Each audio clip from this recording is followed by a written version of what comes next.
안녕하세요.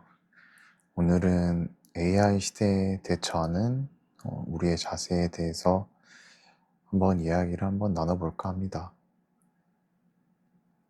AI가 우리 삶에 침투한 지 꽤 됐죠. 근데 제가 친구들이랑 만날 때는 AI 이야기를 그렇게 자주 하진 않는 것 같아요. 어, 왜 그럴까 일단 생각을 많이 해봤어요. 사실 요즘에는 AI를 거의 하루도 안 빼놓고 저는 쓰는 것 같은데, 근데 AI에 관해서 이거를 대화를 이렇게 하기가 싫은 건지, 일부러 안 하는 건지, 아니면 그냥 관심이 없는지 모르겠는데, 근데 이야기를 이렇게 깊게 한 적은 거의 없는 것 같습니다. 왜 그럴까 제가 생각을 한번 해보니까 이게 그렇게 유쾌한 대화 주제는 아닌 것 같아서 어, 그냥 좀 의식적으로 이 AI에 대한 거를 그 어떤 굳이 대화를 하지 않는 그런 방향으로 가는 것 같습니다.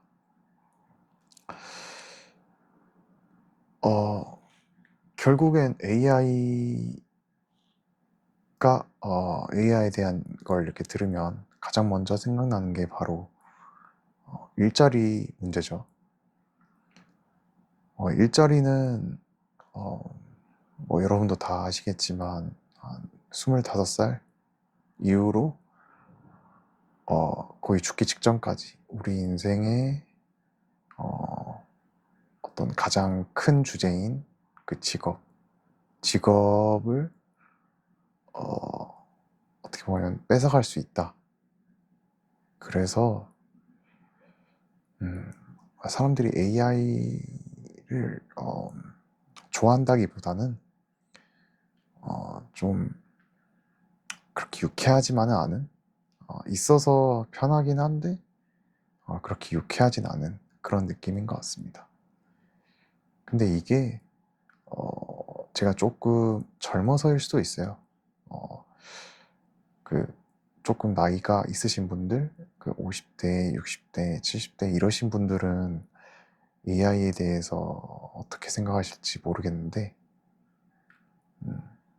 한편으로는 그냥 편하다 이렇게 생각하실 수도 있겠죠. 네, 일단은 네, 일자리를 뺏을 수도 있다. 이거에 관해서 이게 가장 큰 핵심인 것 같아요, AI. 그래서 이게 불과 AI가 제대로 이렇게 생긴 지 한 3년밖에 되지 않았는데 정말 세상이 격변을 해버렸죠. AI가 나온 초창기 정도까지만 해도 뭐 신문이나 이런 곳에서 AI에 절대 대체되지 않는 직업에서 뭐 1위 예술 쪽, 뭐 작곡가라던가 어떤 그림, 광고 이런 쪽이 거의 항상 상위권이었는데 근데 다 그 예측이 다 틀렸죠. 그냥 그 분야, 그림, 음악 이런 분야가 가장 먼저 대체돼 버린 것 같습니다. 아이러니하게도 어떤 블루칼라, 여러분들 다들 알다시피 블루 칼라가 좀 더 유리할 수 있다. AI와의 경쟁에서 이런 전망까지 나오고 있죠. 근데 저는 또 모르겠어요. 사실 미래는 아무도 알 수 없다가 그냥 가장 기본 자세인 것 같아요. 왜냐하면 예술가, 영화 감독, 뭐 작곡가 이런 것들이 가장 먼저 대체가 됐고 가장 마지막에 대체될 거라고 생각했던 직업들이 가장 먼저 대체됐고 또 정말 세상은 이제 한 치 앞도 모르게 돼버렸다. 그리고 이제는 컴퓨터공학과 분들이 일자리 위협을 받고 있고, 이제는 AI가 코딩까지 해버리는, 최근에 바이브 코딩이라고 하죠. 그냥 어떤 내가 원하는 기능들, 원하는 그것만 이렇게 우리가 말한 대로 이렇게 말하면 그거대로 코딩이 돼버리는, 나는 뭐 이런 이거를 해주는 버튼이 있으면 좋겠다 하면 버튼이 그냥 띵 생겨버리는 그런 개념의 코딩까지 나와버렸죠. 그래서 정말 그 아무도, 정말 일론 머스크도 미래에는 어떻게 될지 알 수 없는 그런 상황이라서, 그래서 중로는 그냥 내가 제일 잘하는 걸 하자. 이게 어떻게 보면 이 AI 시대에 대처하는 가장 똑똑한 방법이 아닐까. 이렇게 의견이 모아지고 있죠. 저도 일단 그게 맞다고 생각을 합니다. 사실 AI가 있든 없든 자기가 가장 잘하는 분야를 찾아서 그 분야에 오래 몸담고 있으면 그냥 그게 내가 가장 행복하게, 그리고 지속적으로 오래 할 수 있는 일이 아닌가 생각이 듭니다. 그리고 최근에는 유튜브나 인스타그램 이런 거 보면 AI가 만든 것 같은 영상이 많이 나와요. 사실 불과 1년 전?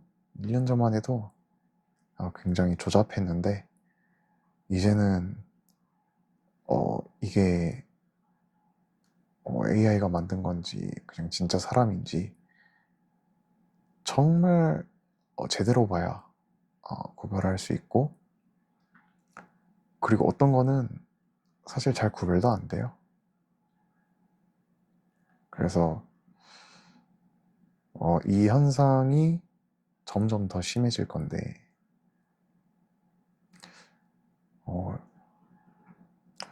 이거는 어떻게 할 것인가. 사실 AI 영상을 보면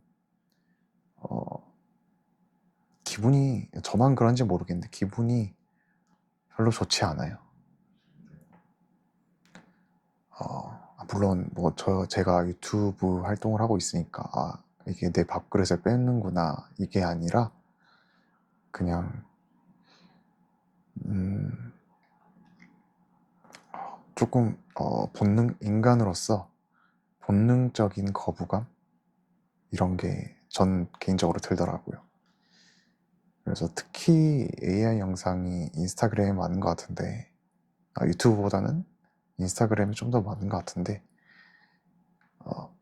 뭔가 어떤 편안하게 재미있게 영상을 시청을 하는 게 아니라 어떤 감별사가 된 것처럼 집중하면서 이게 AI인가 아닌가 계속 머릿속으로 필터링을 이렇게 하는 거죠. 그래서 그렇게 영상을 보고 있습니다, 저는. 근데 한편으로는 이게 점점 더 AI의 영상 기술은 발전을 할 거고, 이제 한 1년, 2년 후면 아예 구별이 안 되는 그런 경지가, 그런 시대가 올 수도 있겠다. 그런 시대가 올 확률이 99%죠, 사실. 지금도 구별을 하기가 힘든데.